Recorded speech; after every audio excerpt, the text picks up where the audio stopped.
Dans son roman publié en 1893, The Travel and Adventures of Little Baron Trump and H.E.S. Wonderful Dog Bulgare, il raconte les péripéties d'un jeune aristocrate excentrique, curieux et incroyablement lucide, Baron Trump.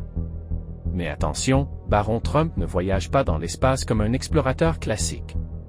Il ne traverse pas des continents, il traverse des mondes invisibles. Des mondes que Lockwood décrit comme des royaumes souterrains, des tunnels, des terres cachées, des lieux étranges gouvernés par des logiques différentes. Mais en réalité, ces mondes ne sont pas des lieux physiques, ce sont des représentations mentales. Lockwood, sans le savoir, décrit quelque chose de profondément moderne, l'idée que l'être humain porte en lui des paysages intérieurs. Des zones lumineuses, des zones sombres, des zones instables, des zones chaotiques, des zones encore inconnues. Chaque lieu que Baron Trump traverse symbolise un état psychologique, le monde lumineux ton énergie stable, ta clarté, ta lucidité. Le monde sombre ta charge émotionnelle, tes peurs, tes colères, tes mémoires. Le monde inversé ta perception altérée quand tu es blessé ou fatigué. Le monde souterrain ton inconscient, tes couches profondes, tes non-dits. Et tout comme le jeune baron, quand tu changes d'état, tu changes de monde. Quand tu comprends une partie de ton ombre, tu récupères une clé. Une clé qui ouvre un passage dans ton propre labyrinthe mental. Parce qu'au fond, le véritable voyage dans le temps n'a rien à voir avec un futur lointain ou un passé inaccessible.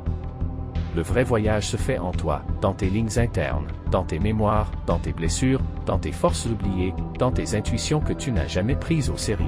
Ceux qui acceptent d'explorer leurs tunnels intérieurs, ceux qui ont le courage de regarder leurs zones d'ombre, d'observer leurs réactions, leurs contradictions, leurs excès, comprennent une vérité fondamentale, index revers pointant vers la droite blanc, le monde extérieur n'est qu'un miroir. Il reflète ton agitation ou ta paix, ta confusion ou ta clarté.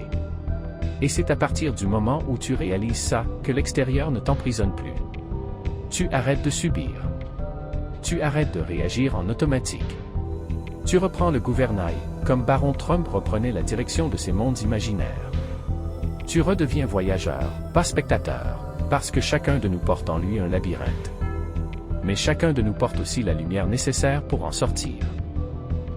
Ceux qui savent descendre en eux-mêmes, ceux qui ont le courage de traverser leur propre tunnel, comprennent quelque chose d'essentiel, le monde extérieur n'est qu'un miroir. Un reflet de ce qui se joue à l'intérieur.